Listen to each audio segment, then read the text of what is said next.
Nico.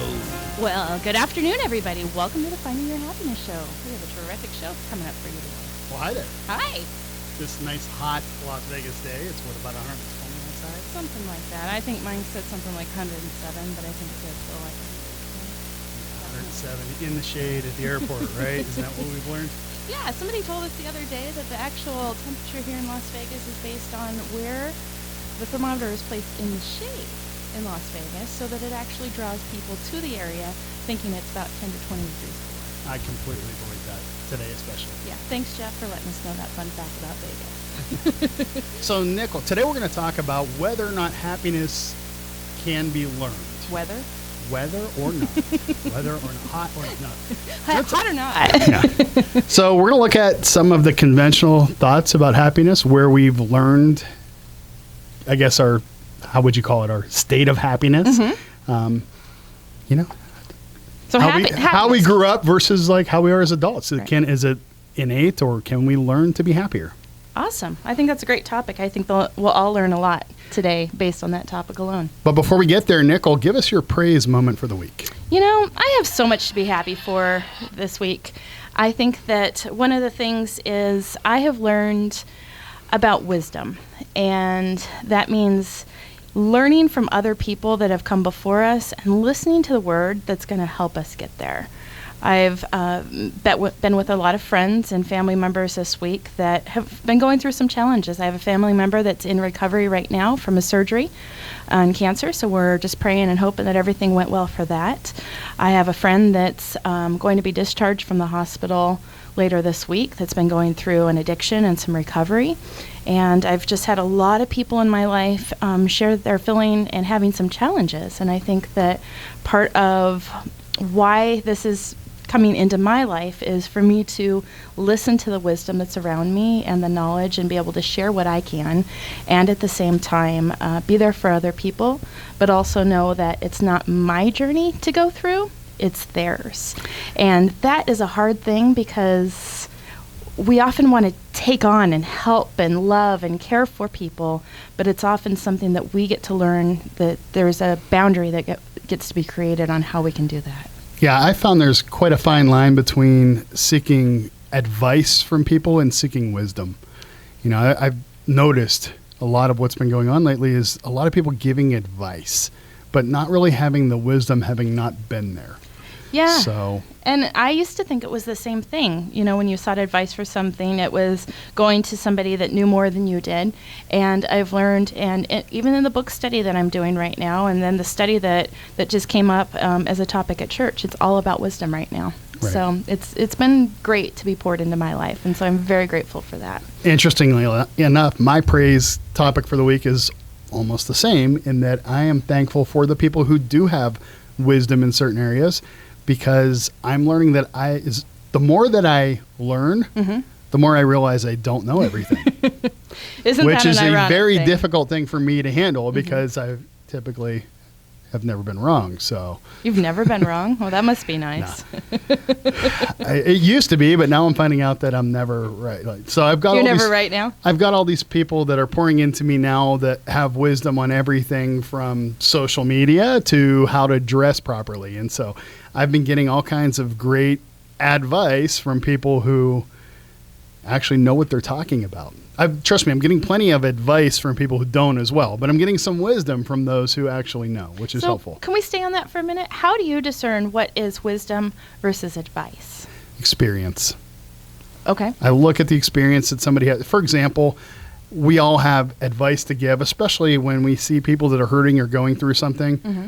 It's very easiest for us to say, you should do this, or why don't you do that? But having never walked the walk, having never been there, all we can do is offer our opinion and our advice. Mm-hmm. Versus finding somebody who's been through it, and again, understanding that nobody's ever been through exactly what we've been through. Right. Our education and experiences make every situation different, even if it seems like the same situation. But finding somebody who's at least gone through the same thing, that can speak into that person that needs the help. For example, I care about people. There's a lot of people I'd like to help, but I know I'm not equipped to help everybody. Right. So the best thing that I can do at times is maybe keep my mouth shut, but find somebody who is an expert that can help them. Yeah, that's good advice. And I think one of the things that I've learned this week about wisdom and advice, the difference between the two is the wisdom, somebody's often asking you additional questions to help you discover your own answer, versus advice is often unsolicited and their opinion on what should be. And years ago in a leadership training that I've attended, we use the term should, and when you should on somebody, it's messy. So when you think about it that way... This is a PG show there, Nicole. I know we have just cameras saying, going should. and everything, so...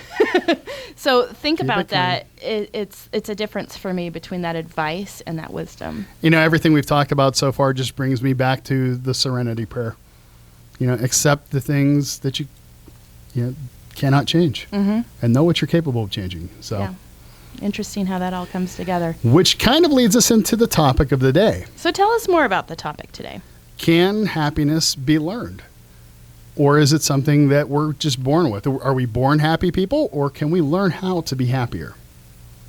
Any thoughts on that before we start? I love when I get these deep topics at Nicole, because then she's like, I want to say this, but you're going to prove me wrong somehow. Well, I imagine that we're going to go back and forth on this a little bit, because I think that happiness is learned, and I think that some people are probably born with it, where other people, it's been missing in their lives altogether. But I do think it's a responsibility that each of us has to find our own happiness and to live the happiness that we have. And I think that that's something that most people don't generally understand. Like me. I don't understand. Tell me. Talk to me. What do you mean? Well, I happen to think that I grew up and lived a very happy childhood. I don't know if I lived in this bubble or had this belief system that everything was perfect all around me, but that's kind of how I was brought up. And the focus was never on the challenge. It was always on the solution. It was, okay, you didn't... Give me an example, something concrete. Like, okay, let's see. One of the things for me is I was brought up that you always need to be striving and growing and doing better and more. And I was not the strongest math student. I was a much stronger English student. And when I got a C in math, I was told that I could do better. And I was thinking, well, yeah, I probably could have done better, but that was good enough. And I was not punished for getting a C, but I was encouraged to do better. And at the time, I looked at it and thought that I was being punished because my mom and dad actually sent me to summer school because I got a C. I was an A student. So looking at it from that perspective, I was punished. Was I happy to go to summer school? Absolutely not. Was I able to get 2 additional credits out of the way so that my senior year in high school I could just play? Absolutely. So I'm confused. You're telling me summer school will make you happier, or... At the time, it didn't exactly make me happier, but because I was in summer school, I met a great group of new friends. And so what leads us to one area will often lead us to something else. And so I learned how to be happy going to summer school because I was actually able to meet more people and do more things. And I got that credit out of the way, which really opened up my senior year for fun. I have to admit, I have no idea where to take this conversation. We've gone to summer school and happiness, and okay, let me ask you. Is it learned? Is it learned? That goes back to our topic. So you said you had a very happy childhood. Mm-hmm. Would you say your parents were very happy people? Yes. Okay. Yes. And if they weren't happy, I didn't always know it. I think they did a really good job of making sure that the 5 of us kids had the best upbringing and the best belief systems about what a family was and what their relationship was like and how to grow up and find that happiness. And were you ever talked to about how to be happy? Or is that something you were actually, I know it's learned by experience, but was it ever taught? Was there ever a lesson? I don't think there was ever a discussion that said this is how you be happy, but I think that we definitely had conversations about, Nicole, is that the best decision for you, or would you think that a different decision might be better for you? And so when it goes to that, that could be a happiness discussion. However, the word happy was not involved in that conversation. It was about making better choices. Alrighty. So tell me your belief on, is happiness learned? I think that we have a family of origin, we have an upbringing, we have our history that we bring into our situation wherever we're at right now. Mm-hmm. I believe that everything that we do in life is a result of our education and experience. Education meaning, things that we've learned along the way. It doesn't necessarily mean formal education, but things that we've learned and we've seen from other people. Mm-hmm. So by that token, we bring an awful lot of who we are from our childhood, from our upbringing, from the experiences there. However, like anything else, I did not grow up learning to speak Spanish. I still don't know how to speak Spanish. But I guarantee you, if you drop me off in the middle of Mexico for 2 years, I'll come out of there speaking Spanish. Yeah, putting me in a high school Spanish class for 2.5 years, I just speak a little bit. So I guess my point there is that we are completely capable of learning new behaviors, Mm-hmm. even new personality styles, if that's what we surround ourselves with, if we're encompassed in it. We have to be completely absorbed by it. There is an awful lot of things that we bring to the table that are going to be barriers for us to learn something new, including how to be happy. So there's a lot of different beliefs out there, a lot of things that we're taught as children that when we're faced with a situation as an adult, we're going to take what we've known and what we've seen, and that's going to affect how we deal with it. But I do believe that we can learn new ways of dealing with things. We definitely can. And there's science behind the beliefs of learning new things. And it's a lot easier when we're little. Yeah. The brain is still forming. And they say by the age of 3, a lot of those new connections stop forming after age 3 because we're not using everything that we need. Right. One of the great examples that in my life that I experienced was Robert Kiyosaki's Rich Dad, Poor Dad book. Mm-hmm. The thing I loved about that book is it gave a picture of what his life was like from his original father with the scarcity mindset Mm-hmm. that we only have what we have. This is all we've got, so use it wisely. Versus the other father, his friend's father that he talks about in that book, who taught him about abundance. Mm-hmm. About how, you can do certain things now that may not have an immediate reward, but they will pay off later. And so he learned this whole world of abundance, having been brought up in one world, learned a completely different way of doing things. Right. So I look at happiness the same way. We may have learned that you can only be happy this way, but then the more we're around people that are happy, that have experienced it, the more we're going to learn that there are some other ways to look at it as well. And so for me, biggest thing with me growing up was I always thought you had to be successful to be happy. So there was so much focus on that I put on myself and how am I going to be successful that I kind of forgot about trying to be happy along the way. In fact, I even joke about in some of my speeches that, I was taught that or not necessarily taught, but The surroundings around you brought I to the interpolated attention. the belief to be that if I got a good job, got an education, got a nice house, car, kids, the whole deal, then I can be happy. Mm-hmm. And I even said when I got off to college, I was doing everything right. I was getting decent grades. I was star football player. I was doing all these things that I thought were going to make me happy, but it wasn't happening yet. And then I noticed all the people that were cheating. All those kids that were out People there. were cheating? Yeah, they were being happy long before they were supposed to. Like they hadn't done any of the things they're supposed to do to earn their happiness yet, but they're out there being happy anyway. Oh, that was me. So I'm looking at these people going, wait a minute, you're driving an old beat up car. You're not making any money. You're not successful. What are you happy about? Mm-hmm. And that was a realization for me that I had to go back and look and start. That's when I really started studying what makes people happy. So I've been on this course of studying happiness for 25 years now. And there are still times when I'm not so happy, but at least I have a much better understanding of what it is that's controlling my happiness at the moment so that I can make shifts. Got it. And I think that's an important piece of it is understanding who we are and what specifically we can do to shift. So we have a great educator and a happy person joining us after this break. So stick around. We'll hear from Lori Perico. We'll be right back with the Finding Your Happiness show. Let's return to Finding Your Happiness. The phone lines are open at 702-483-4444. Now, here again, John and Nicole. Welcome back to the Finding Your Happiness Show. We have a great topic for you today. It's about, can happiness be learned? And we have a special guest with us. Laura, welcome. Thank you. Awesome. So Laura, tell us a little bit about yourself. Well, I'm an educator here in Clark County in Las Vegas, and I'm currently an instructor at the college. Yes, teach those college students English. But more importantly, I teach people how to be happy. And John and I met at an NSA meeting. We both are members of the National Speakers Association. So that's my affiliation with him. I'm very excited to be here today and talk about happiness. It's one of my areas of expertise. So is that a college course that you teach? Well, they didn't have a course for me for that. So what they did is they have me teaching international students who are here learning English. And they all have had a passion and a dream to make it to this country, and they all did. And most are legal. If they're not, they're working on it.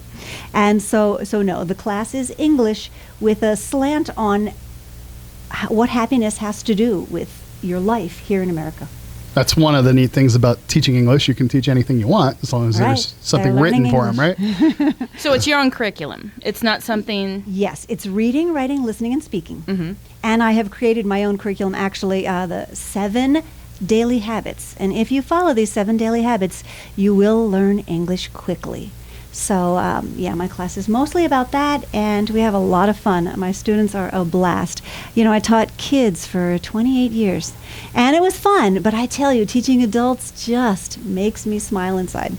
Awesome. What's different? Yeah. Well, it's more what's the same. Because I had thought a lot would be different.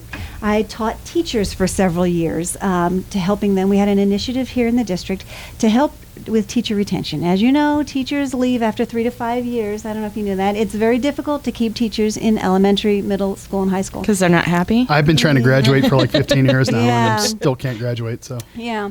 So because of that, they had a Northeast Region Urban Teacher Mentor Program where we were to go in and model lessons and help teachers acclimate to be able to enjoy working here. And so I did that for a while. And teachers are a tough group. They like to sit in the back and talk. Imagine that. Interesting. So I wasn't so sure going into this adult thing that I would be happy, but I absolutely love the college atmosphere. And I have adults, my oldest student was 76 years old and still on fire to learn. Awesome. Awesome. Well, I think that's one of the differences with adult learners versus young learners is it's a choice at that point. Right. And they're doing it to grow and better themselves versus some youngsters that are just told that this is what they get to do because they're underage. Right, yeah. The motivation is there. And the other big thing, there's no behavior problems with adults. you're dealing with people that want to be there. So Right. obviously that's different. Yeah. So talk to us about, you mentioned you teach happiness. So what is your idea on, is happiness learned or? Well, you know, psychiatrists will say 50% of it is genetic, and I do not know because that's not my area of specialty expertise. What I do know is if you can really hone in on your passion, what you love to do, you'll be happy. And there's been Gallup studies, I think 2013 they did a study, and they said that only 13% of adults were happy on the job. And that's really sad. 13%. But what I found is... Obviously, that wasn't taken with teachers, or the number would have been way would have been lower. 99%. Which is sad. When I started teaching 30 years ago, okay, I started when I was 12, since this is audio, not just video instead of just audio. When I started teaching, it was all about the students, and it was fun. Your biggest worry was how to keep the little guys paying attention because they had so much energy. You know, might have a little behavior problem. But now, with the way things have changed, it's more about testing and more about accountability for things that are not what's in the student's best interest or what is really, truly most important for the growth of that child. So, teachers are unhappy because they're not getting to do what they do best, which is create these fabulous lessons and watch the children just blossom like a flower. They don't get to do that anymore. So is that a belief system that that's what teachers are going into the business thinking they get to do now? Or because the industry has changed so much and the standards across the country, teaching is no longer what it used to be? And so as somebody's getting into the career, maybe they should think that that's not really what it is anymore? Yeah, people have the wrong impression. They have the impression that I'm going to change the world. I don't make much money, but I'll love what I'm doing. Because traditionally, teachers have loved what they do. And that, getting back to Rich Dad, Poor Dad, which you spoke about earlier, the one father was a professor, I think. Right. And he loved The what he poor did. one, by the way, The was a poor one. professor. Right, see? So my mom used to say, do what you love and the money will follow. And then later, after I chose education, she said, well, actually, you're being rewarded with a different kind of wealth. It's opulence, but not financial. So, yeah, that's pretty much my take on it, is that people don't really understand going into it that not only is the pay low, but the workload has shifted. It's not, it's not what it used to be. So getting back to the college students, they make it to America. They have improved their English to a point where they're functional, but not really. Mm-hmm. They need to be, isn't it interesting how foreigners will come to this country and take advantage of the opportunities that we pride ourselves as Americans on, and people who are born and raised here kind of just, go get a job somewhere and never really know they can open a business, they can create wealth if they're willing to work hard. And isn't that interesting that the students who come from afar are able to come to the country, open a business, make a lot of money, but they recognize, wait a minute, I have to improve my English if I'm really going to succeed. So they come to my class, and I am humbled. Some of my students have double masters. I have lawyers in my classrooms, all kinds of occupations that show that they have an expertise in their native language at home, and now they're here trying to create, like, why they would leave that. You'd think, they already had it all going on for them, but they must have not been too happy. Or why did they come here to follow that American dream? So you've touched on a few things that kind of fit into what we do here at Finding Your Happiness, specifically with relation to the personal happiness graph here. One of the categories is responsibilities. So you talked about how people are happier, need to be happier at work. We definitely agree with that. We see a lot of people, though, however, where they're so focused on work that the rest of their life kind of falls apart. Mm-hmm. We see very successful people who are miserable. So we kind of focus a lot on that as well. But you also, when you were talking about taking advantage of those opportunities, and I think, okay, we live in Las Vegas. There are millions of people that come here every day to see the Strip. When's the last time that I was there? I can't even think. When someone comes to town, right? Exactly. So there's a lot there to take advantage of, but we don't take advantage of it. Part of that is this idea of change is kind of fluid. And when you change one area of your life, everything kind of changes with it. So these people who are looking into, they've just changed their environment. They've moved to a new country. Well, as long as that's changed, what else can I work on along the way? And so everything is fluid and it moves a lot easier. It's kind of like the Nike commercial a while back that they used Newton's law that a body in motion stays in motion, and I think of that. Well, that is very true with any kind of change, especially when it comes to being happy. Well, and I think it goes back to, why are they coming here?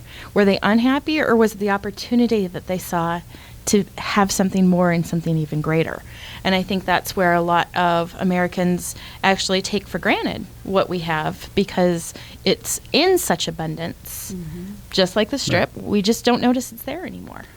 And the opposite side of that is the people who get focused on one issue and you get paralyzed by it. And then the more so I'm not happy with my job. Man, that you start focusing on your job, and before you know it, your misery or your discontent with your job becomes greater and greater because you're so focused on it and you're focused on what you don't have, rather than focusing on something that is working in your life and paying more attention there and trying to bring your actual up. Right. So there's a whole fluidity that goes with it. So when things are working well, everything seems to gel a lot easier. When things aren't working so well, it seems like Murphy's Law, they all kind of fall apart on you at once. Do you remember back in when I was not born yet in the 60s? I do not Sorry, I don't remember that either. I'd love to tell you I remember tell it. us a little bit about that. Yeah, there was all that flower power and all that, like peace, love, and happiness. And it's kind of interesting. How did I lose my train of thought on that one? It'll come back to me. What were we just talking about? This is called Some of the Timers. The fluidity of happiness, being when things are all working together. So, I don't know. No. Where you were going with not there. the peace movement. Some That's people okay. can keep smiling. I after also they remember forgot they their did an thought. awful lot of drugs back then and don't remember a lot of things. So that could be where we're going. Well, I was a child. I don't know. It might have been to do with my mom. My mom was a big influence on me, and she was kind of like the hippie child wannabe because she had a family, so she couldn't quite be, totally what she wanted to do. She had responsibility. So you talk about your graph and about responsibility, and I think that everything, that's what it was, good vibrations. Okay, so now I knew I'd You've remember. lost me. That song was I knew I would remember what I was talking about. Okay. The Beach so Boys, gotcha. It's about good vibrations. When you're talking about, well, in one area, if you pull it up, then the other ones magically seem to go up. Remember back in the 60s, and I was only just born in 62, but back in the 60s, there was a big thing about good vibrations. And, did you get the vibes from that dude? It was all about vibes. And the reality is, we do, just like radio waves are invisible, and you're listening in your home right now or in the car somewhere, and you can hear us, but we don't really see those waves going, into your speaker system. Well, similarly, we emit waves, and you can tell if someone is staring at you, and you suddenly turn and look, and you see they're staring. How did you know? You felt it, right? You felt the vibrations. So there's something to be said about once you get on a higher vibration, pretty much other things tend to kind of come along with that. Right? It's hard to be sad in one area and completely happy at the same time in another area. And they say a once-in-a-lifetime opportunity comes along once in a lifetime when you miss it. If But you miss when it. you take advantage of it, it seems like they come along quite often. Right. If you're focusing on it, what you focus on expands, right? We're focusing on the positive things. Wow, more and more positive things keep coming. We focus on the negative. Suddenly everything's horrible and I just want to go die, right? Right. So that is something that is learned, a lot of us, because we grow up with people who are so focused on the negative at times. So focused on where, it doesn't matter how much money you make. It's never enough. You just never know where it's going to come from. Well, and it depends where you grow up. My daughter's the world traveler, and she's been to Costa Rica a couple times, or she would tell me Costa Rica. And they're the happiest country, and they don't make a lot of money. Right. So it's about, like you said, how you grow up and your influences. And then as you get older, you can decide if that's what you want to believe or if you want to change, right? When you're little, your parents are God to you. Whatever they say goes. And I know when I taught first grade, and it was right around election time, half of the kids were Republican and half were Democrats. And you're like, that is kind of funny. You're 6 years old. What do you know? It was exactly what their parents had told them. Mm-hmm. I don't think they know anymore when they become adults either when it comes to that. So, What are we teaching? so I think it's about time for us to take another break. When we come back, if you don't mind, we'd like to plot your happiness for us. Sounds great. We'll be right back with the Finding Your Happiness show. Finding Your Happiness continues. Join the conversation at 702-483-4444. Now, here again, John and Nicole. Welcome back to the Finding Your Happiness show. We have Laura here who has graciously agreed to show the world just how happy she really is. Today. And Nicole, since she's way better looking and smiles more, will be the Vanna White for this section and will be helping us plot Laura's happiness. So real simple, this is something I came up with like 20 some years ago after really studying what makes people happy. Looked at several different aspects, and I came up with 5 categories that I call the praise categories because they seem to encompass all of our expectations. And they are people, responsibilities, activities, money, and environment.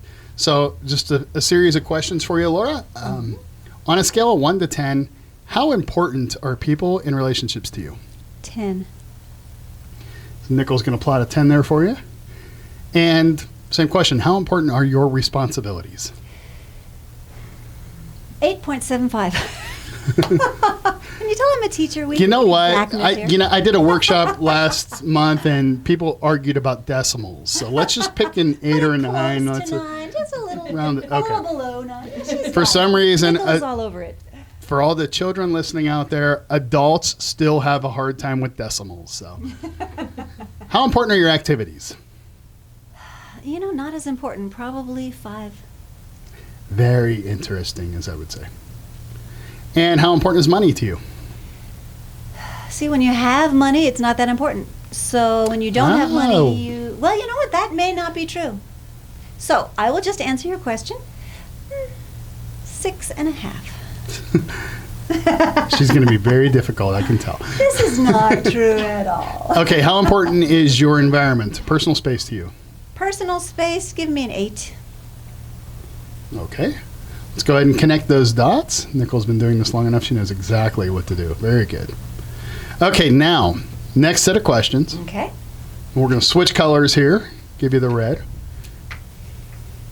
How happy are you on a 1 to 10 with the people and relationships in your life now? People and relationships. 9.5. Very good. Now we're going to put that at 9.5. The reason we're going to put that at 9.5, and this is very tricky. People really question this. I have a little echo here. I don't know if that's me or the. So the reason that's at 9.5 is because your original answer was a 10. Your second answer was 9.5. That's going to change with your next question. How happy are you with the responsibilities in your life now? Meaning, how happy? Give me a little more detail on that. So I absolutely will not. Okay, so repeat the question. How happy are you with your responsibilities? There's a reason I will not, by the way. I'll explain that in a little bit. My responsibilities. 8. 8. Now, your original answer was, we're going to just round that to 8.5. 9. We're going to say you said 9. Okay. You just told me 8. Yeah. So we're going to put your answer at 7.2. 7.2. Yes. Why is that 8? Because what you just told me when you said 8 is what you actually said was you're 80% there. Okay. This is the part that tricks a lot of people up. There's a little bit of math involved. I had to have some math involved to make it really technical and sciencey. So, okay. so we prove it works, right? So when you told me 8, you told me you were 80% of your goal. So 80% of 9 is 7.2. Okay. Now, how happy are you with your current activities on a 1 to 10? See, this is where the graph may not look like it's working to me right now. I feel like with my activities, I'm at about a 9. You're at a 9? Even though it doesn't matter to me much, the part that matters, I'm all over it. That's already. okay. We had this figured out for Okay. you. It works. It works perfectly. Your original answer was a 5. Now you're telling me you're a 9 in happiness. Now you're not telling me that you're happier than you want to be. No, I'm Because that saying- doesn't make sense. If No. you're happier than you want to be, it's making you miserable being too happy. All right, no, Nobody does that. I'm saying I'm at a 9 compared to where I. So what you're telling me is you're 90% there. So put the dot at 4.5. It's starting to make sense to me. Because I was thinking, how's that going to work if the number's above? There you go. Well, you're Okay. 90% to your 5. All right. Now, how happy are you with your finances? My husband wants a Beechcraft airplane, so until we get that, he Life won't is be full of happy. problems, I But tell you. honestly, for me,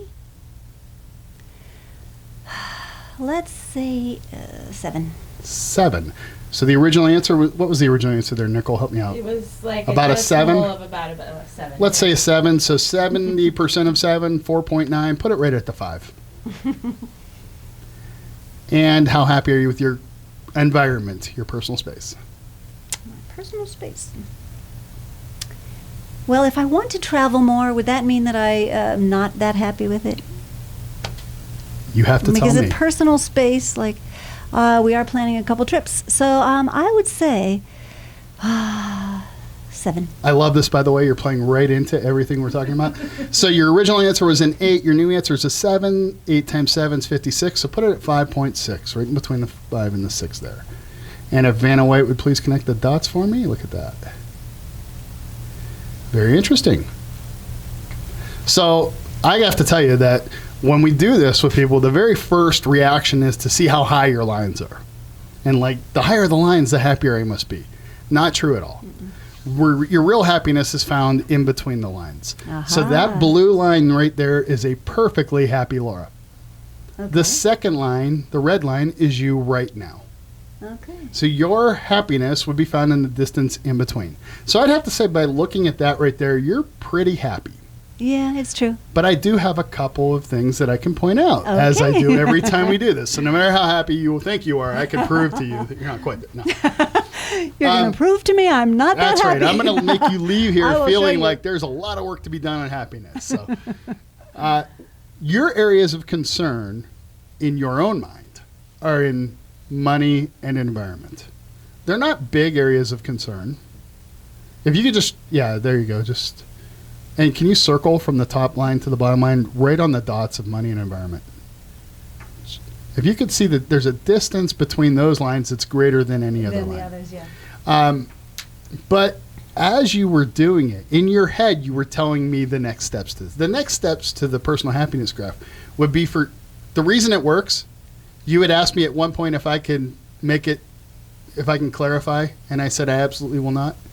The reason I can't is because the reason this works is because it's completely about what you're focused on at the time. At the time, yeah. So whatever you're thinking about is what's driving your happiness in each of those areas.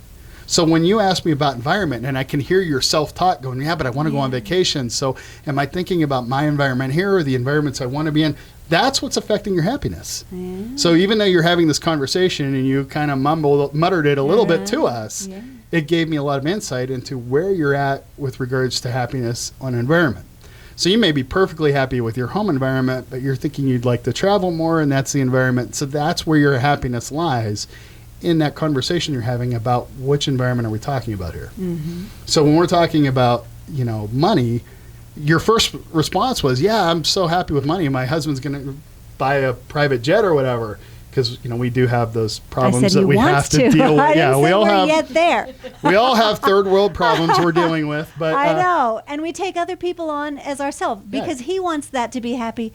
Doesn't mean I do, but I want him to be happy. See, so. But your first response was that you were like completely happy in there. Yeah. But you plotted it with a little bit of concern. Yeah, because if it's on his mind, Right. They say happy wife, happy life, happy husband, happy life. Now those doesn't rhyme, but it doesn't rhyme because it doesn't work. Okay, it doesn't work that way. I've never seen it in that direction. But we need to talk. So money and environment were the areas of your concern. I have another concern, and when I first did this, I thought I had something great because I looked at the difference between what you want and what you have. And it seemed to be universal across the board that I can tell how happy somebody was by looking at the distance in between. And then I had an experience with a friend who taught me that there's a little more to this graph than I thought. Nickel, can you circle the blue line under activity? Just put a circle under just the activity dot right there. That's the area that concerns me. I have found almost universally that the lower that number is rated, the more that it affects your happiness. So it's the area of activities. And the reason for this is because of what I like to call pot of gold syndrome. Our activities become that pot of gold at the end of the rainbow. Like when the kids move out, when I retire, when I make more money, then I'll do the things that I want to do that are going to make me happy. So we take the activities portion and we start rating it as less important, thinking I'll get to it'll be more important later. Or I'll tell you why I rated it low. Because I have all the activities that I want right now, so it's not So you're a not focused on focus. it. I'm not focusing on it because if I want to go to the spa like I did today, I go to the spa. If I want to help somebody do something that's altruistic or whatever, I'm doing that. If I need to work on the whole responsibility thing, work on things that areas I'm growing in, I do that. So for me, it's not a focus area. Right. And that's actually true for any one of those areas, that the more we focus on it, the higher we're going to rate it. So that is absolutely true. But look, I rated the first two highest, and I guess I am focused on people and on responsibility. But it's not an area. It's a focus area because it's so important to you. It's not a problem area because you're very close in between your actual and your ideal in those. So and the it's other thing is you that, can only do so many things at a time. So because I'm so focused right now on the people and the responsibility, the activity thing is like, to me, when you say activity, and you said I'm not going to clarify, right? Activity is more like, are you happy with the things you get to do? Exactly. Right? And so since I'm so busy with the people and the responsibility and I've got all these things going on, it's like, I'm not focused on that right now. So let's put it down here. Right. And your case is a little bit different than the ones that I've seen because your people and responsibility gaps are so narrow. So you're pretty happy in those areas. Mm-hmm. It's the minute that I see that there's a gap in people and the activities are rated low, that's where I start to see a lot of issues. Mm-hmm. So I wouldn't say that your activity rating is necessarily a concern because you're pretty happy in all the other areas. However, that is the one area that is sort of a red flag for me when I see it rated low, is that the next thing I do is I go to people. Because I have a lot of people that have a gap in the people area, but they rate activities low. So because they're not doing things with people. Exactly, and that's the very first thing I say is get out and do more things. There will be people there while you're doing them. You'll meet people. You'll begin to get more involved. So as I look at yours, I had to look at it again. But seeing that there isn't an issue with people, then then the next thing would be that it's not a focus area. Right, right. And when I coach people on communication, I talk about how communication equals wealth. You think of the bum on the corner who's sitting there not communicating with anyone. And then think of the president or some professional speaker who's speaking to thousands. Or even sports stars. You're in front of people, you're making more money just by the virtue of your communication. You're communicating. And then think of that bum on the corner if he holds a sign. He's communicating a little more, right? And will that sign help him? Yes. Someone's going to read it and perhaps throw him $1 or at least a bottle of water. So I think that you're very right on there, on key with people. It's about people and communication, and that's just what it's all about, really. The most important thing, at least for me when I teach, is about communication. And it's interesting that your focus in your teaching and stuff is communication and it's people. It also is your most important area. Yeah. So that naturally is a fit for you. Yeah. Whereas somebody else may be, I have a friend who's an environmental specialist. Like, she focuses on people's environment. So that's what's rated highest with her. And consequently, that's what she teaches. So she gets out and teaches the area that's most important to her. So that falls completely in line with who you are. The other aspect of what we do next is have you go back, because I don't know, I can look at your graph and I can see you're pretty happy, but that doesn't tell me anything about you. Right. For instance, you rated money as about a 7 importance. Now that, and I'm looking at the distance between there. I can ask 2 different people. You might tell me that you need $50,000 a year to be that happy. Somebody else might tell me they need $3 million a year. And if I look at the same exact distance between the 2 graphs, the only thing I can determine is those 2 people are equally stressed out with regards to money. Right. And what's interesting is most people would turn and say, well, the person who has less money, they're more stressed because they have to make that $50,000 go further. So, it's more important to them. Somebody else will tell me, the person that needs $3 million is more stressed out because they're dealing with so much more money. The truth is that our stress level is equal because we're equidistant of our perceived goal. Right. Yeah. So that's one of the reasons why we see so many celebrities, superstars, people who appear to have so much wealth. Next thing you know, they're broke and they're miserable. It had nothing to do with the actual dollar amount. Right. It had more to do with what their perceived need was versus their actual. Back to what I said about Costa Rica, and people who live there don't have a lot of money. They go to the beach, they enjoy la pura vida, Right. A good life. I don't know, pure life, is it? Yeah. So We're getting thumbs up from somebody who actually has a clue, because don't ask me. The environment area as well.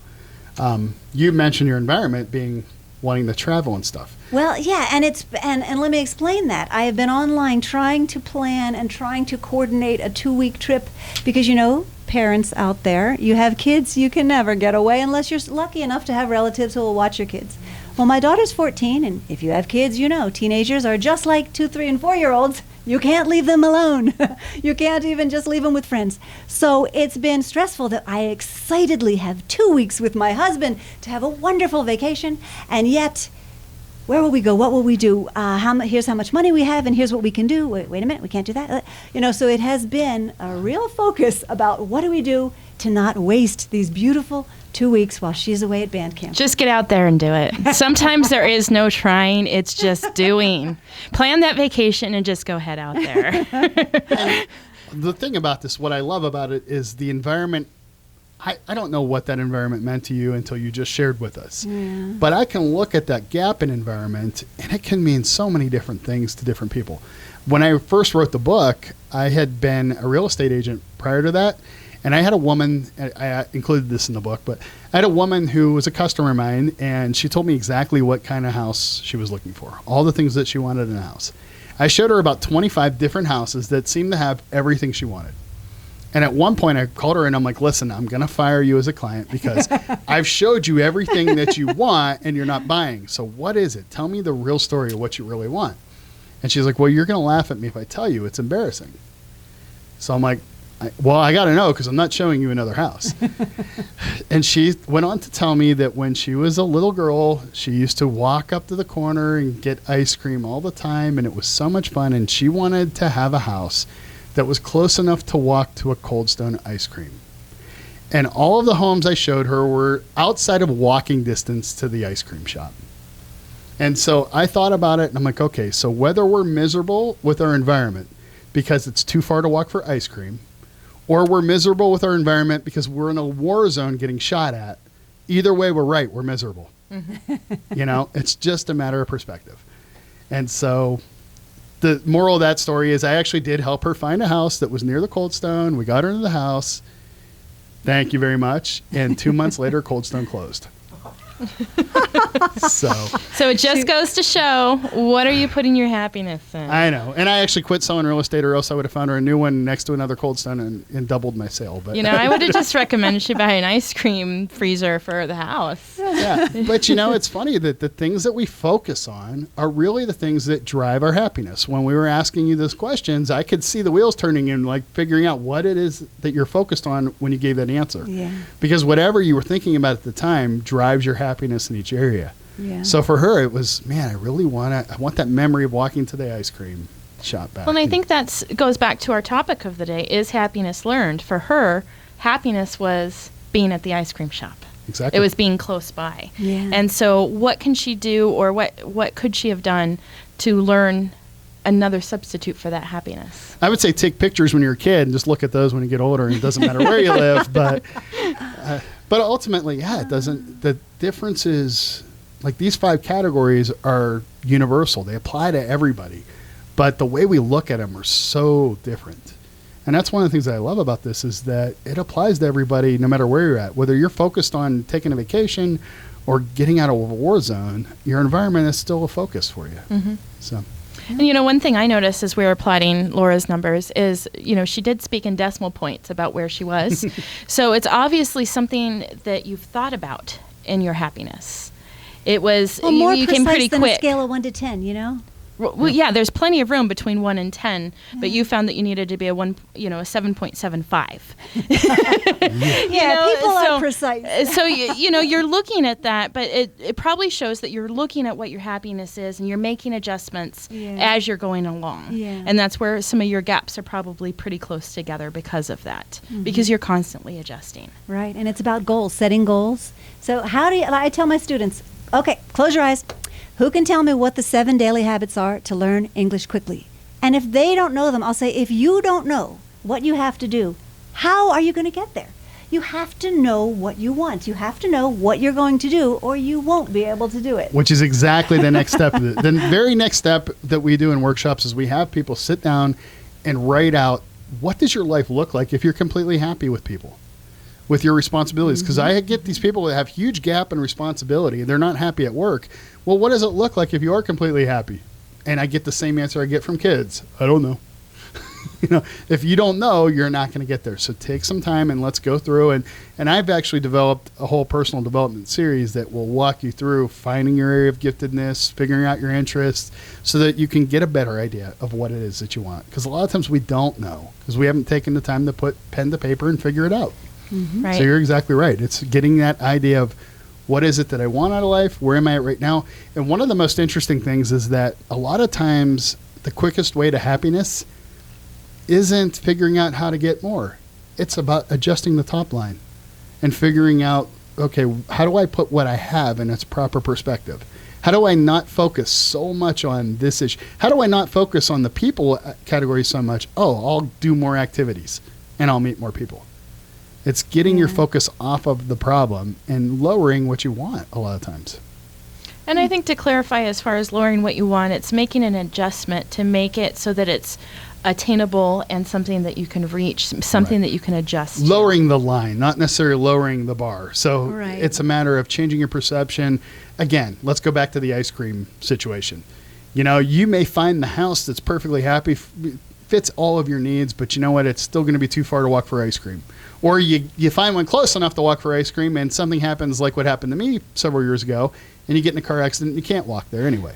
John, what do you think about this? It's not what happens to you, it's your perception of what happens That's to exactly what I'm talking about here. It's let's take that environment and let's say, okay, how can I change my perception of what I need so that I can still be happy? I equate it to letting go of some dreams once in a while.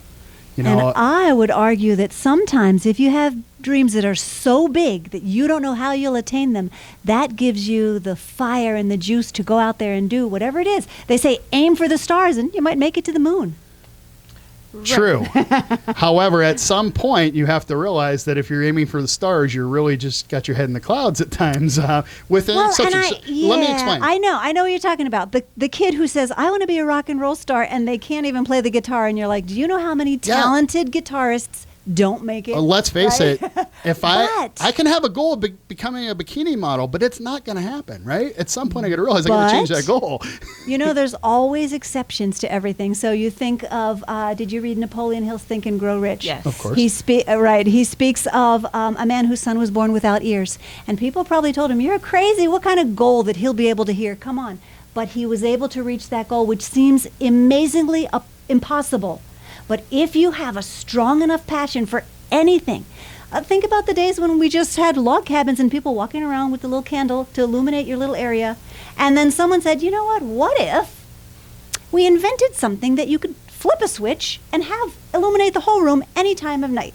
And people thought they were crazy. Right. You're crazy, you can't invent something to do that, but they did. Look at the Wright brothers. You can't get people up in the air. Birds can fly, they have hollow bones. People can't fly. Oh yeah? Look at us now. You can go to New York in 4 hours. So what you've just described is actually part of my keynote where I break things down into what I call roadblocks, detours, and collisions. We have to combine our keynotes. These are things that stop us in our tracks and force us to look in a new direction. Now, sometimes there's roadblocks that, we stop and we have to look a new way because there's something better for us in this direction. Sometimes it's just a detour, and that's what you're talking about right now. There's things that are going to stop us, but they're not meant to derail us, just to make us work a little bit harder to get around it. If you're passionate enough about where you're going. See, if you don't want it that bad, well, you're going to fall off because you're going to say, well, I don't want it that bad. But if you want it really, really bad, you will find a way. And at least that's... But then there's other areas where there are some things we're just not going to find a way at, but that's okay because it doesn't match our skill set necessarily. Sometimes our passions don't match our skill sets. Or our drive. Or our drive, but in general... I had a friend who wanted to be a race car driver, but someone had to confront him once and said, what are you doing towards that goal? But I can say I really want to be a fire engine. It's not going to happen. I can change my perception and I can change my goal to where I can become a fireman and maybe not a fire engine. Well, we're getting into the ridiculous. But was it not ridiculous when the Wright brothers said they were going to come up with something that people could fly in? Exactly. Or electricity or the light bulb? There are so many things that at the time they thought the world was flat. Right. They thought you are crazy if you're going to sail across that, you're going to fall right off. You're going to fall off the edge. But now we all take it for granted. Of course the earth is round. Right. So sometimes things seem insane when it's just about that passion to really make it come true. Well, thank you so much for sharing, Laura. We've come to the end of the hour. John, tell us a little bit more about what more we can find in the Finding Your Happiness series. Wow. First of all, I want to invite everybody to the National Speakers Association Showcase event on the 27th at 9 a.m. at the Verve. So I'll have an opportunity to speak there, which should be a really exciting event. We'll have more information about that on my website soon.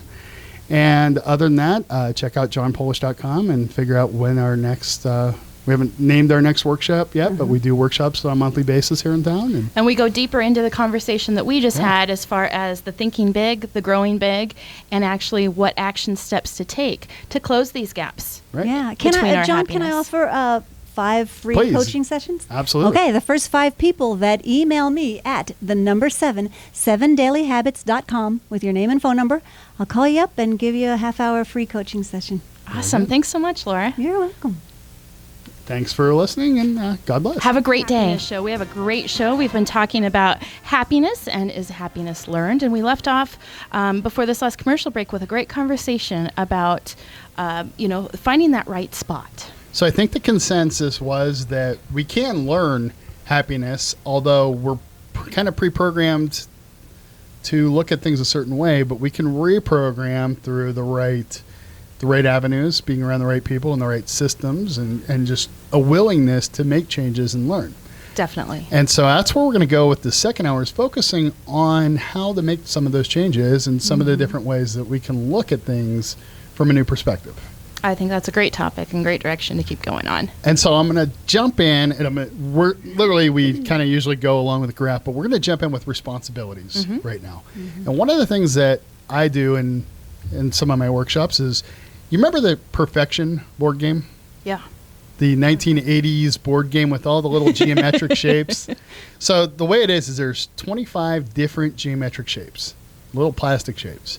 And there's a board where each shape fits into the proper hole. Right. And you push the board down, and it's on a timer, and you have so many seconds to get all the pieces in the right place, and it pops up. Okay? So it's a race against the clock to get the right piece in the right spot. Far and wide to find 2 Perfection board games that I had to buy online. So I have these 2 games, and I will bring people up and let them compete in a Perfection board game. And then after they've competed, you can hear the timer going off in the background, and the board pops up before anybody can ever finish. And I grab one of the pieces. I'm like, it's frustrating, isn't it? This game of life.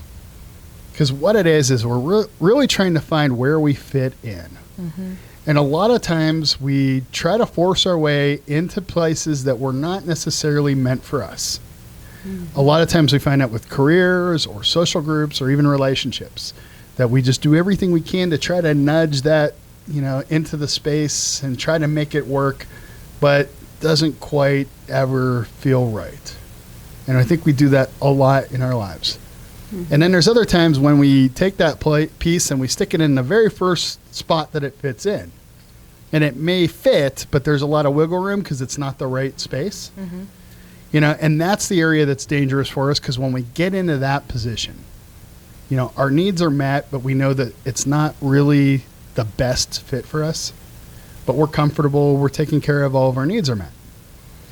So we know that we can pick up and that there's a better spot out there for us. There's something better suited for us. So it's like the better spot of being a fireman versus the fire truck that you had mentioned earlier. So there's something better suited for us out there than what we have right now. And we all kind of feel that there's something more to life, that something missing, Teaching adult students versus teaching first graders. Yeah, there's something missing. So anyway, the point being that we could stay right where we're at and we'll be fine. Our needs will be met, but we'll never be completely happy. We'll always feel like there's something missing. Mm-hmm. Or we could pick that piece up and try to find the other spot. Problem is there's 25 pieces on the board. So if you go to find another one, there's 24 left. There's 23 opportunities to fail before you find what's right for you, or what's best suited for you. And a lot of times when our needs are met, we don't want to risk that failure.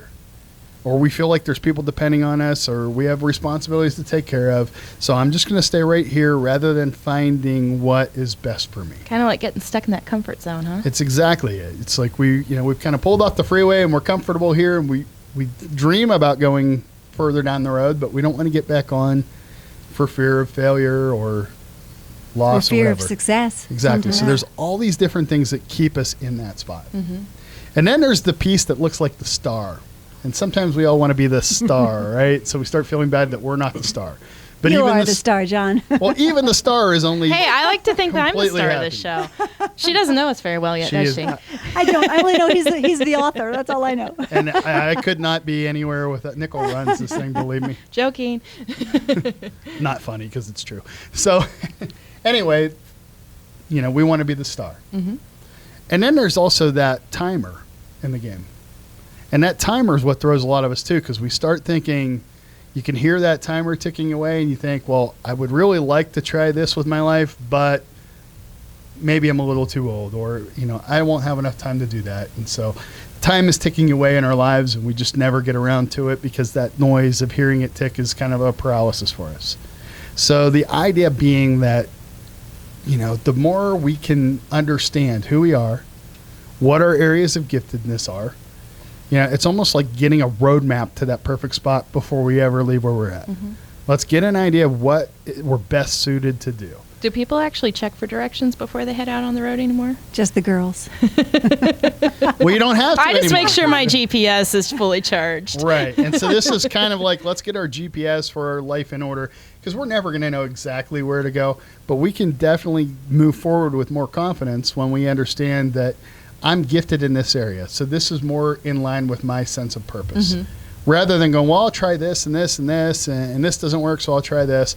Figuring out what you're gifted at, different areas of where you can be of service to people, because it's all about, if you're doing something that you're passionate about doing, which we talked about earlier, But if that passion, and I guess this is what I was alluding to in the earlier conversation, if that passion is not aligned with your skill sets and your giftedness, then you're chasing the wrong passion. And I know I hate to put it that way, but in reality, you could bang your head up against the wall and maybe eventually break through, but there's something better suited for you. And if you could find that area that's suited for you and it's aligned with your giftedness, you're going to get there so much quicker, so much easier, and with so much less resistance. And I think that once people identify what their passions are, their giftedness just falls right into place. It's when we're working outside of that giftedness that those passions are usually unsure. Yeah. I work with teenagers all the time, and I have to sit down and ask them, so what are your career goals? And there's only two. They're either going to be in the NBA or they're going to design video games. Those are the only two career goals. Oh, and then there's the sad reality. There is a third where they say, I want to get a job. And there's no goal or dream there at all. But in reality, how many video game designers and NBA players are there? You know, and especially when I'm looking at a kid that's 4'2" and clumsy as can be, and they're going to tell me their goal is NBA. You know, and part of it is they don't even know the options, what's out there, you know? Right. A lot of people become what their parents are because that's what they saw. Oh, my dad was an electrician, I guess I'll be one. And my mom was a teacher, maybe I'll try that. We don't know what's available to us. And that's what I was getting at the end of the last hour when I got ridiculous and said be a fire truck. Because there are some ridiculous goals out there, and when they say that you can be anything that you want to be, I disagree with that. I think you can be anything you want to be if it's within your passion and your skill set, and everything has to align. It's like the perfect storm in order to have you could be that. I could set out to be a supermodel if I want to, and I could starve myself, and I could even go the Bruce Jenner route if I had to, whatever you got to do. But if it's not in line with who you're meant to be and what your gifts are, even if you accomplish it, you're not going to be happy. Well, I think that goes back to your ideal versus your actual, where that's going to fall into those different categories. Right. But the other thing is, they say with the students of today that are in school today, most of their jobs haven't been created yet. Right. So really, it's not so much about focusing on that one thing you have to be as it is developing all your talents, and then it just falls into place. Right. You could be a supermodel if we suddenly decided we wanted supermodels who were a little heavier. Or, yeah. Really, you don't have to say, no, I have to fit the mold. Break the mold. Right. And I think that goes back to teaching emotional intelligence, Right. rather than book intelligence, because when we learn that, then we can grow and mold and change and adapt and be those creators. And I like to look at it, I like this big picture, not just the responsibilities area. Mm-hmm. So there are so many stories of successful people who are absolutely miserable. People that, I always think of Robin Williams. How successful and happy did he appear? But there's obviously areas of his life that were huge gaps in order to be able to do what he did. Elvis, how many different examples are there of people who have made it, have reached the pinnacle of their career, but yet the other areas of their lives they're not completely happy in.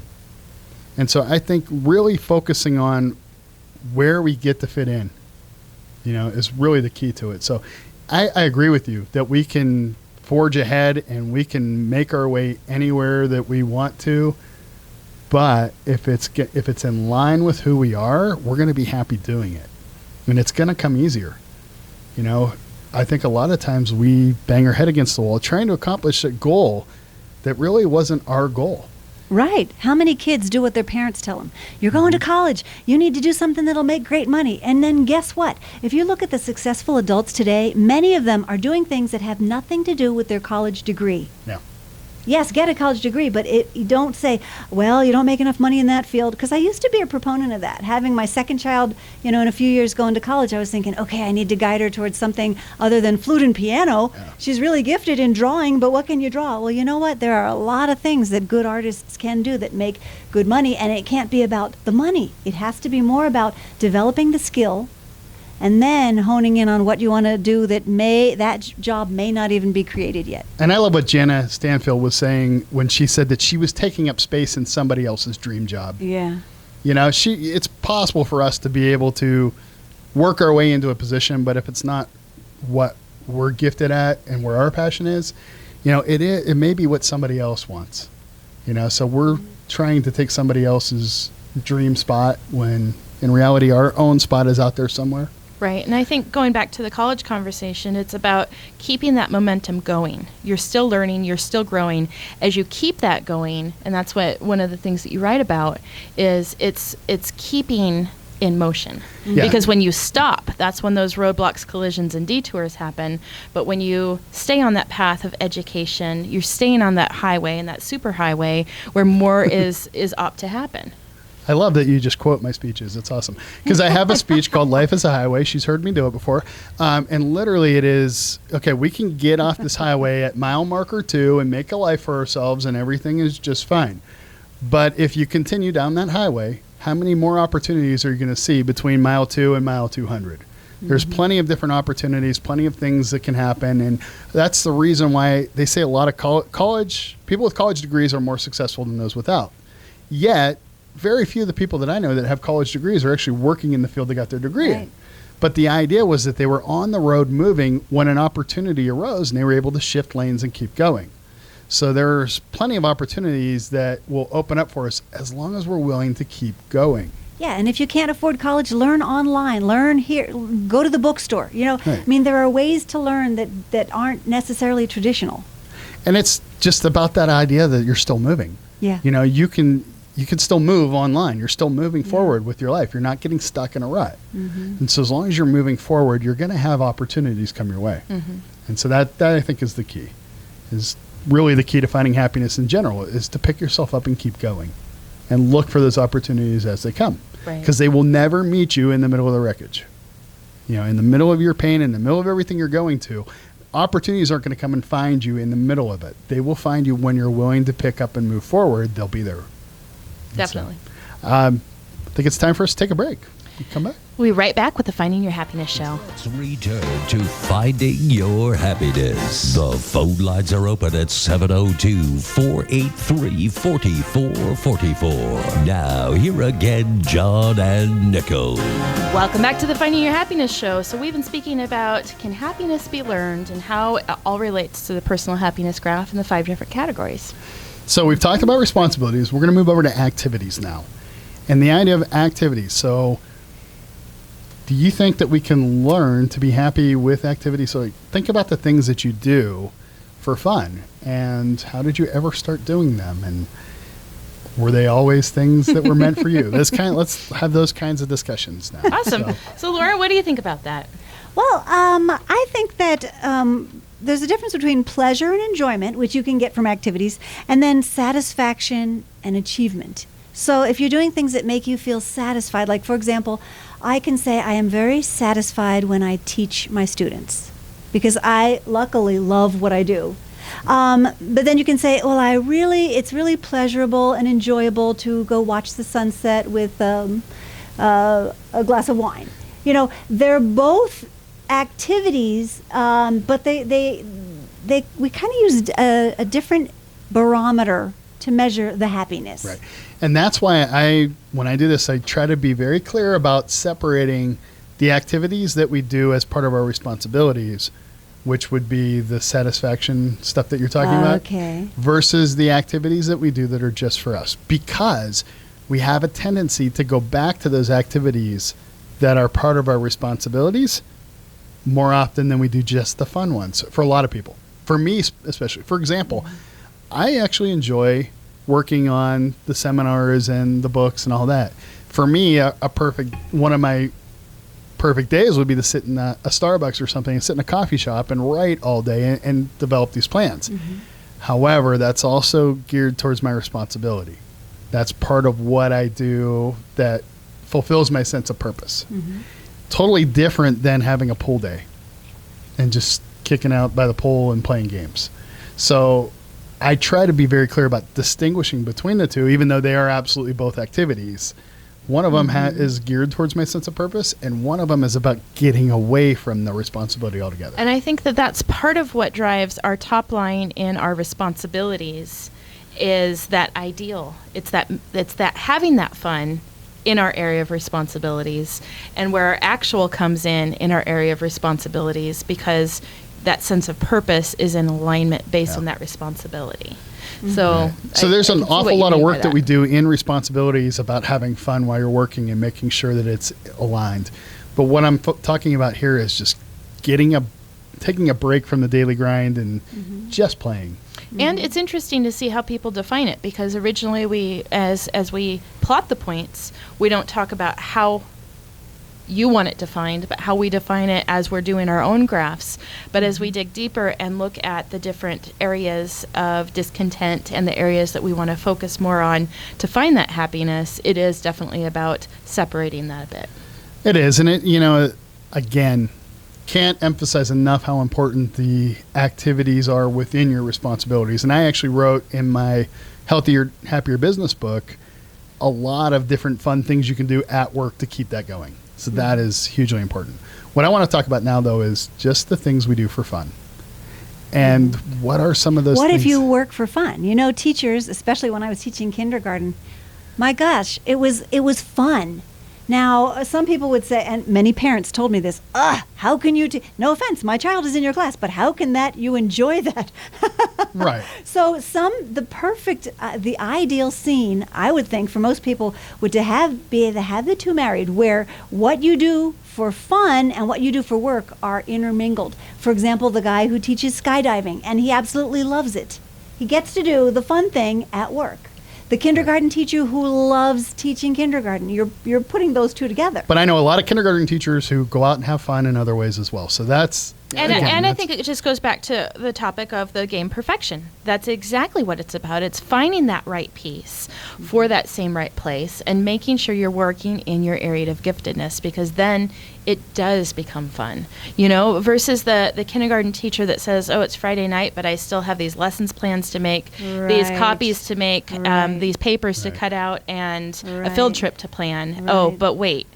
I really wanted to go hang out with my adult friends and have adult conversations tonight. So I think that's where that separation between the responsibilities and the activities. Well, and Laura, you showed me earlier this teeter-totter thing that is a balance. Okay. Right. So when I look at that, I think that the work, if you're a kindergarten teacher and you love kindergarten, it still falls more on that satisfaction side.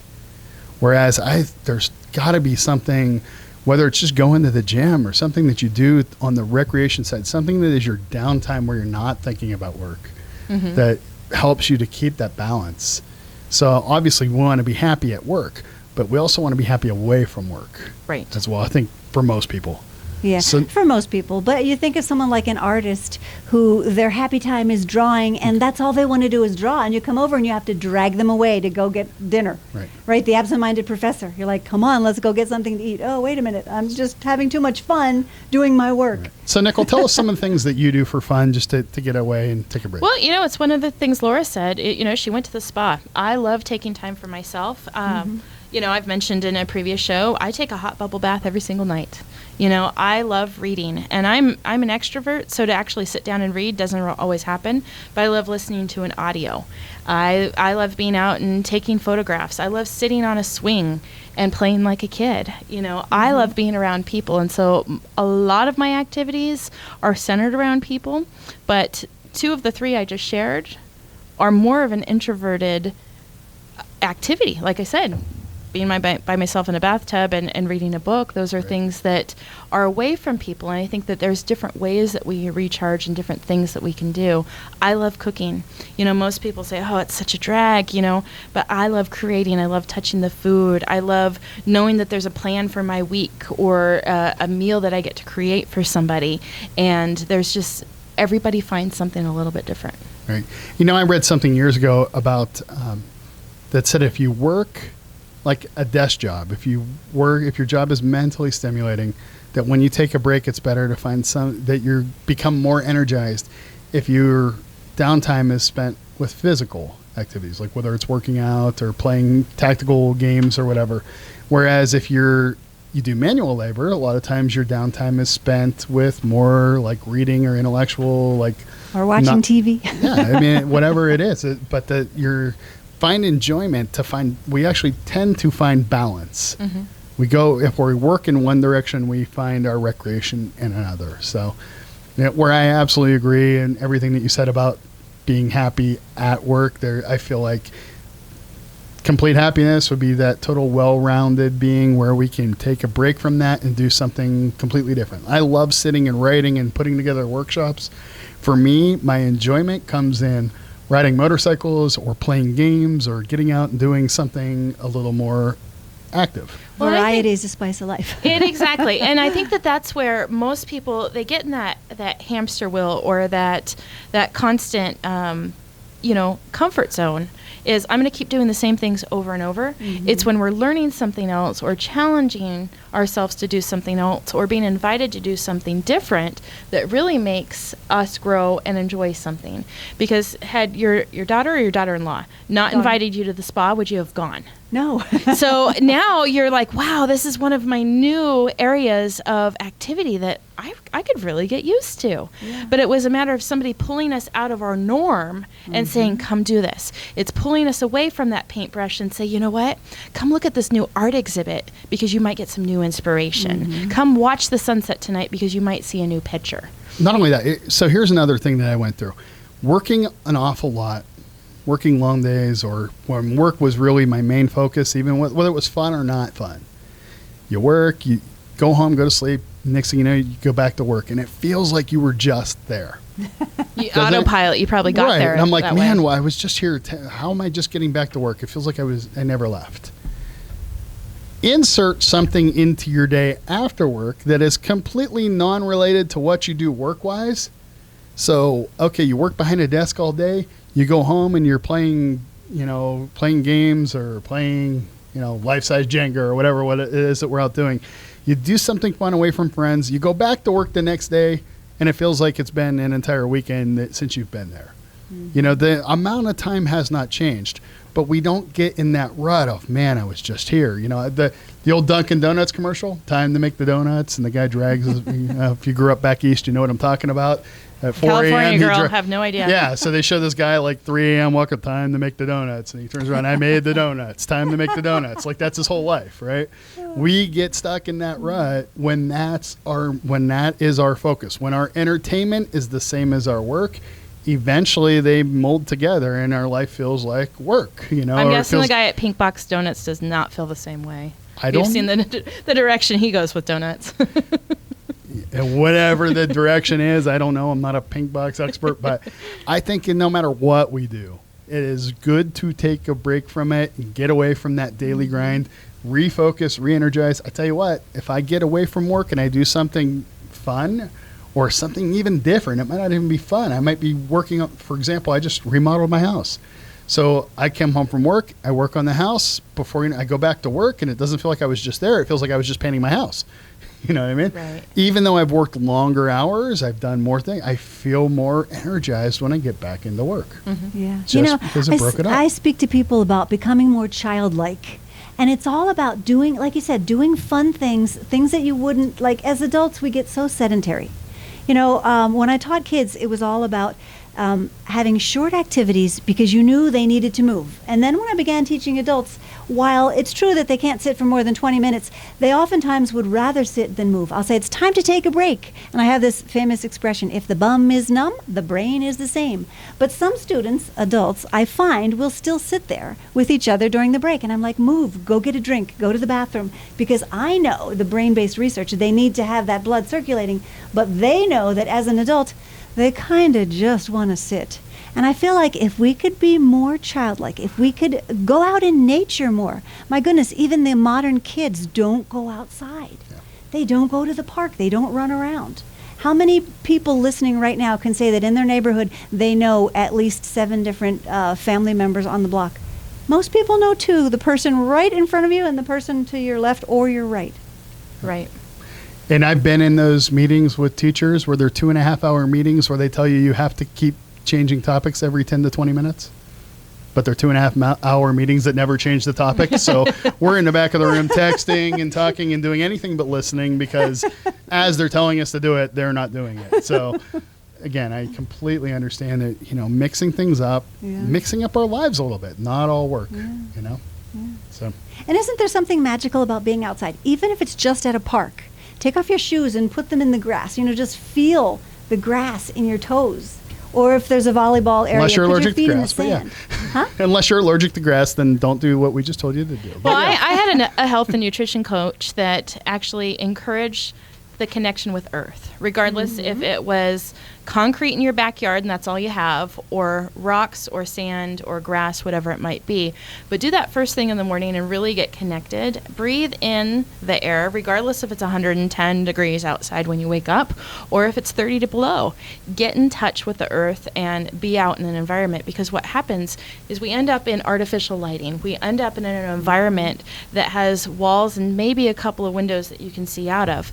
But when you can actually connect and be out there with the earth, you're connecting on those vibrations that we talked about earlier, and just really inhaling. So I'm going to cut you Something off good. because I think it's about time for the break, and because you've just made a natural transition from activities to environment. So when we take a break, we'll come back and talk more about environment. We'll be right back Okay. with the Finding Your Happiness show. So we've been talking about the different praise categories and how that falls into learning happiness. And so we talked a little bit about So activities. We've had some interesting debates here. We talked about responsibilities and activities and how it would be ideal if they were in line and we were doing something we loved and we could take a break and go have fun doing something else as well. My only caution there is that we don't become so focused on one or the other. And I do the thing, and in relation to people, but I do the circles of influence where I throw out the Frisbees in the crowd and I have that one marked the X factor. And that's the one area of our life that we have our eyes set on or our goals set on. And then I tell everybody to throw them back to me, and I'm going to catch them all at the same time.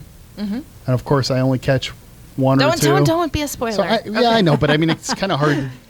If we had Frisbees for everybody to throw at me, we would do it right now. But the idea is that I catch the one that has the X factor on it every time, because that's the one I'm focused on. That's the one that's the one I'm passionate about. So that's the one I watch all the way in. If I can catch one or two others, great. But the problem is, even though I've caught the one that I was most focused on, I'm feeling good about myself and everything's great. But if you look around me, all these other things, and on the other Frisbees, I have like family, friends, work, church, all these different things on it. So I might have caught the one that was important to me at the time, but look what things have fallen to the wayside because I've neglected them by focusing so much on the one. So my caution, even if you love what you do, which a lot of us do, and what I'm doing with this, I love doing. But I find even then, it's time to take the focus off of that for every once in a while and to take care of the other things.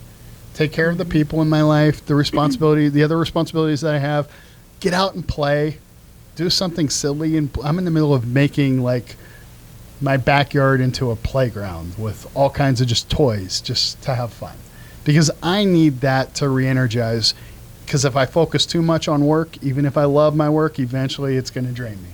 Definitely. So it's that idea that I don't want to focus so much on this one X factor thing that I let everything else fall to the wayside. John, I have a tip for people that are unhappy that are listening, and it has to do with the environment. And this works, and I don't know why it works. And I always do it with my students, and when the one student comes up and we model it, everyone watches as that person suddenly becomes happier. I don't know how it works, but I ended up putting it on YouTube really fast.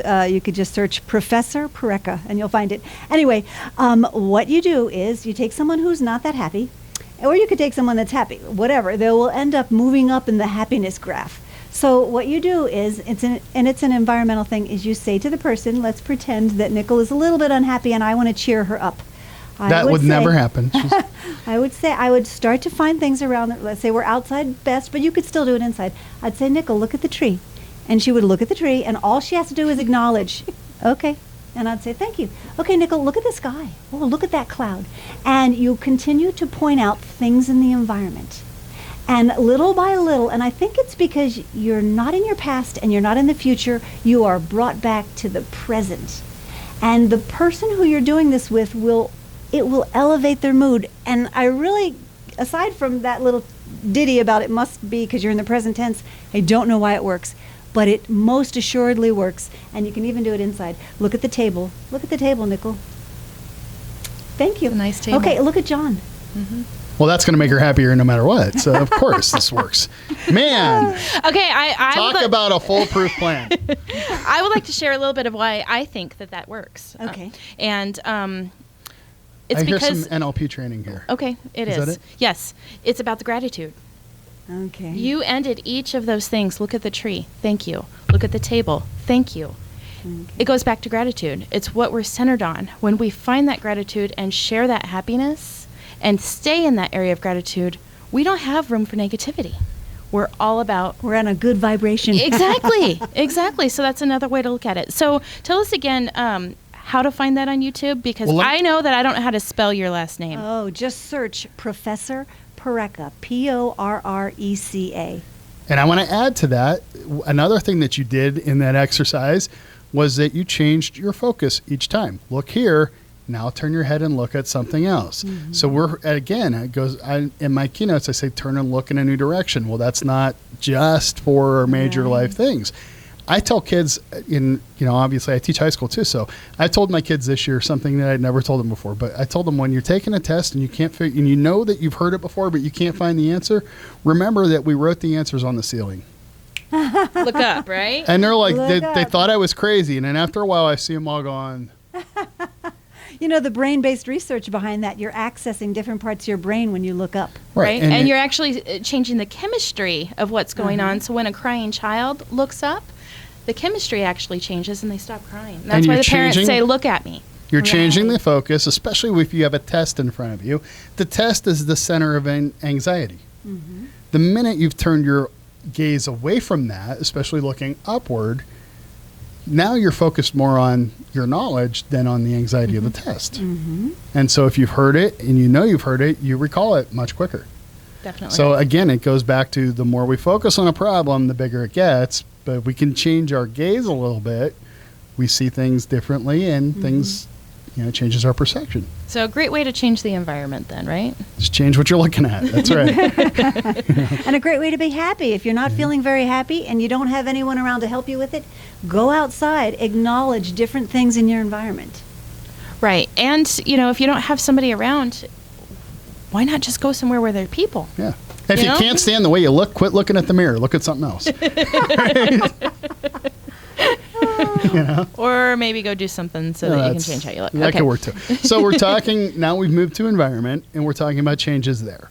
So we talked a little earlier about what we wanted out of our environment and how do we make some simple changes. So we've given an idea of just looking at different things. There's also different things that we can change within our environment. Yeah. When was the last time you stood on your head or turned something upside down? In You know? yoga the other day, which is a whole nother story. I don't want to go there, but But it's an environment that you're working on changing for yourself as well. You're working on changing your physical environment by working on yoga, because that's an area that you're focused on. I love that there's cameras and they can see a picture of me and they think, yeah, right. He's I tried just want to yoga, but- see you to stand on your I head. know. To me, yoga is like the funniest thing ever. They tell you to do the table move where you put your hands down. Why don't you and- show us, John? No, that's okay. But they do the table move, and I looked over. I'm like, man, somebody left the turkey on the table. It's like, So it is. It's changing your environment. But that is also something that I did not learn. I can guarantee you, I don't think any one of my family members have ever done anything like that. So it's not a learned behavior. It's something I've. What, I mean, it's not an headstand? innate. It's a learned behavior to go out and do yoga and exercise and something like that. We actually used to have competitions at home on how to do a headstand. Yeah, Yeah. we did too. Wouldn't do it in a dress today, though. So know. let's not go there. So when I talked about the test being a source of anxiety, that reminded me of the Pavlov's dog theory that we talk about. So in that theory, it's literally like the environment is the source of our anxiety and the source of our frustration, when in actuality, a lot of times it's something different within the environment. So we pull up to work and we think right away, I hate this place. But it's not the place you hate. It's the people you work with and the job that you hate, not the building itself. Right. It might just be one task that you don't want to do, or one coworker or boss that you have an issue with. So the story that I shared this many times on the radio, but the story of Pavlov's dog was, Pavlov would ring a bell when he was about to feed the dog. The dog would begin salivating, knowing it was going to get the food, eventually take the food away, ring the bell, it still salivates. So it's that expectation that causes the reaction. So for us, a lot of us, when we pull into work or even coming home, wherever that source is, we pull into a place and we begin feeling that anxiety before we ever face the thing that we're actually having a problem with. Right. So a lot of time I go through, and that's one of my courses, to teach people to put the bell where it belongs. And I was reminded of this the other day when I didn't put the bell where it belongs, and somebody said, "Don't you teach the Pavlov's dog thing?" That's all I had to say. And I said, "Shut up, that doesn't apply to me. I'm just the teacher, And I'm like, not the student." Look in the mirror. And it's difficult because I do. I have some of those places that are the source of anxiety for me. You know what, though? If you have a button, you can make it less, make it work less. And it's just by pushing it over and over. Like, for example, you ever remember that old commercial where I'm not touching you, and the little boy has his finger in his sibling's face? I'm not touching you. And the kid's like, Mom, Mom. Well, the reality is, if you want to erase a button, let's say I have a button that every time, for example, my ex was an alcoholic. And so whenever I would smell alcohol on anyone I dated's breath, it was like, oh, red flag, because for me, that was a button. But you can erase buttons by just playing with the resistance. Okay, so let's say I really hate it when people say, oh, it looks like you gained a little weight. Well, play with that. Have someone constantly tell you, oh, it looks like, until it is no longer a button. You can actually really, and so try that. I'm trying to give you a lot of free tips here. Yeah. And again, sometimes it is just figuring out what that source of anxiety is. For me, the instance we were talking about the other day is I have not been back into this particular hospital since the day my daughter died. Right. And we had a friend that was in that hospital, and I just said, I'm not ready to go visit yet. To me, I wasn't ready to go back to that source. Right. I know the building itself had nothing to do with it. It's kind of like getting back on the horse. It right? was there was memory associated with it. There was also issues with people inside there in the way that the staff actually treated my ex in that case. I had major issues with. Again, the building itself wasn't the problem. And John, if you were to force yourself to go to the building over and over, you would, that button would not be as strong anymore. Right. And if I just put that button, the bell where it belonged, and said, okay, it's not the people, it's the circumstance, which is not in there. And, I'm not walking into the same situation. And the nursing staff that created the problem are probably not the same nursing staff that they were 6 years ago. Right. I'm not going to be faced with any of the same things that caused anxiety. Right. But I understand that there's still a trigger there, that there's still, even though, and that's when I said, I don't know if I can go back to that hospital right now for, and that's when somebody told me, don't you teach the Pavlov's dog thing? Put the bell where it belongs. I'm like, Right. yeah, okay, just, Do you remember don't talk Cesar to me. Milan, the dog whisperer? Remember No, those really sorry. famous shows? Oh, he was on for like seven seasons. I've heard of it. I didn't. never seen it. Anyway, he teaches a lot about the same thing we're talking about right now. He says that, for example, if you have a dog that's really shy and you want to get him to be more outgoing, this is hilarious. He tied a string to the dog's tail and held the tail up. A shy dog will tuck its tail between its legs. He literally held up the end of the string and took the dog for a walk. And he said his rationale was, if you force the behavior, the emotions will follow. The dog then became more, less shy and just more Outgoing. Help me out. Outgoing. Okay. So I thought about that with people. I thought, let's see. Yes, my sister used to always tell my niece when she was crying, when she was a little girl, okay, smile, smile. And she forced the smile. And when my little niece would smile, she started getting happier. And I tried it one day when I was feeling particularly miserable. I forced a smile. And I could feel, endorphins. I could feel my brain getting happier. So there's something to be said about that, about forcing the physical and then the emotional follows. Right. And there's a lot of truth to that. One of the things that we really focus on here, though, is working a lot more on the overall, what would you call it, the overall state of being. Because I try to avoid focusing on the emotional aspects just because they're so easy to erase. One of the things that comes to mind is we went to the Rise Lantern Festival last year. Oh, I have a friend who went. Yeah, so here's this festival, and I'm going to totally smash the festival right now, but here's this thing that they sent people, they'd shuttle people out into the middle of the desert all day long.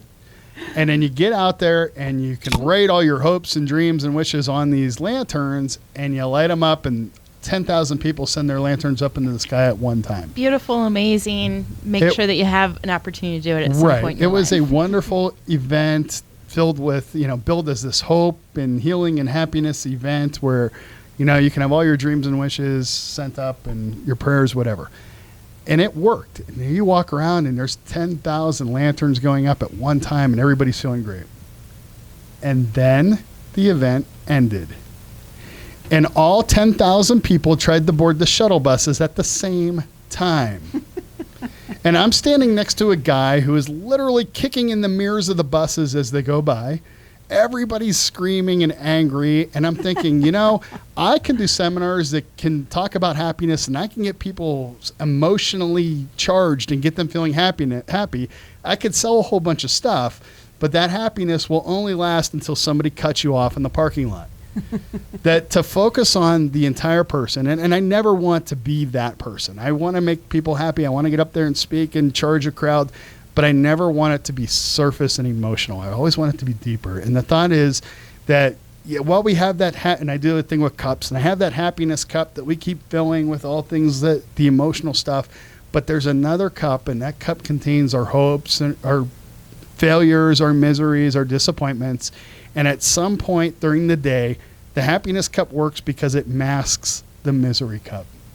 And then in order for us to be completely happy, we have to empty the things that are in that misery cup. And so we have to do things like forgive ourselves and forgive others. And so let's give the listeners a tip. Let go of some dreams. How?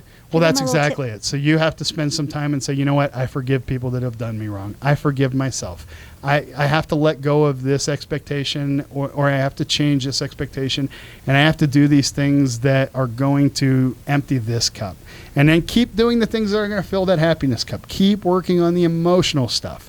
But understand that that stuff only works as much as it masks the stuff that you're holding on to and not letting go of in your misery and your failures. So if you're doing what you can do to empty that cup, which a lot of times it's just forgiveness and maybe letting go of some things that you're holding on to, whether they're dreams that you never achieved or something that you can do differently, empty that cup, and it'll be so much easier for the stuff in the happiness cup to control, to lead the way. So. Well, and going back to that Rise Lantern Festival, I happened to be there with some friends, and our group decided to walk back to the facility where our cars were parked. And what an experience it was to be able to walk in the desert at night 5 with a miles group of in dark. friends, whatever length of time it was.